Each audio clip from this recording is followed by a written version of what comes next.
ଯାଚନୀୟ କାର୍ଯ୍ୟ କରେ ସେତେବେଳେ ମହା ଆଶୀର୍ବାଦ ଆସେ। ଆଜ୍ଞା ଆମଙ୍କର ପ୍ରାର୍ଥନା ଅନେକଙ୍କୁ ଈଶ୍ୱରଙ୍କ ସାନିଧ୍ୟକୁ ଟାଣି ଆଣିବ, ଅନେକର ହଜାରକୁ ଈଶ୍ୱରଙ୍କ ନିକଟକୁ ଟାଣି ଆଣିବ, ଅନେକଙ୍କର ନଷ୍ଟ ହେଇଯାଉଥିବା ଆତ୍ମା ନର୍କକାମୀ ଜୀବନ ଫେରି ଆସିବ। ତାଠୁ ବଢି ଆନନ୍ଦ ଆଉ କଣ ଅଛି? ପ୍ରଭୁ ଆମକୁ ଗୋଟେ ସୁଯୋଗ ଦେଇଛନ୍ତି, ମିଳନ ଦେଇଛନ୍ତି, ଏ ମିଳନରେ ଉତ୍ସାହିତ କରୁଛନ୍ତି।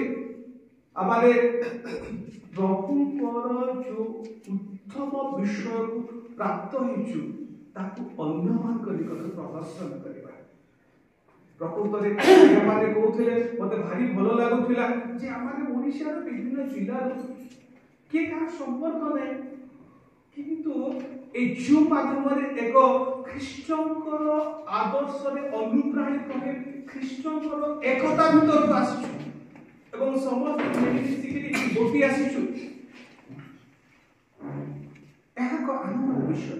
ତା ସହିତ ଯେତେବେଳେ ଆନନ୍ଦ ହେଇପାରିବା, ଯଦି ଆମଙ୍କ ଦ୍ୱାରା ମତେ ଭାଇ ରବର୍ଟ ଆଜ୍ଞା ଯୋଉ ସବୁ କଥା କହୁଥିଲେ ଭାରି ଭଲ ଲାଗୁଥିଲା।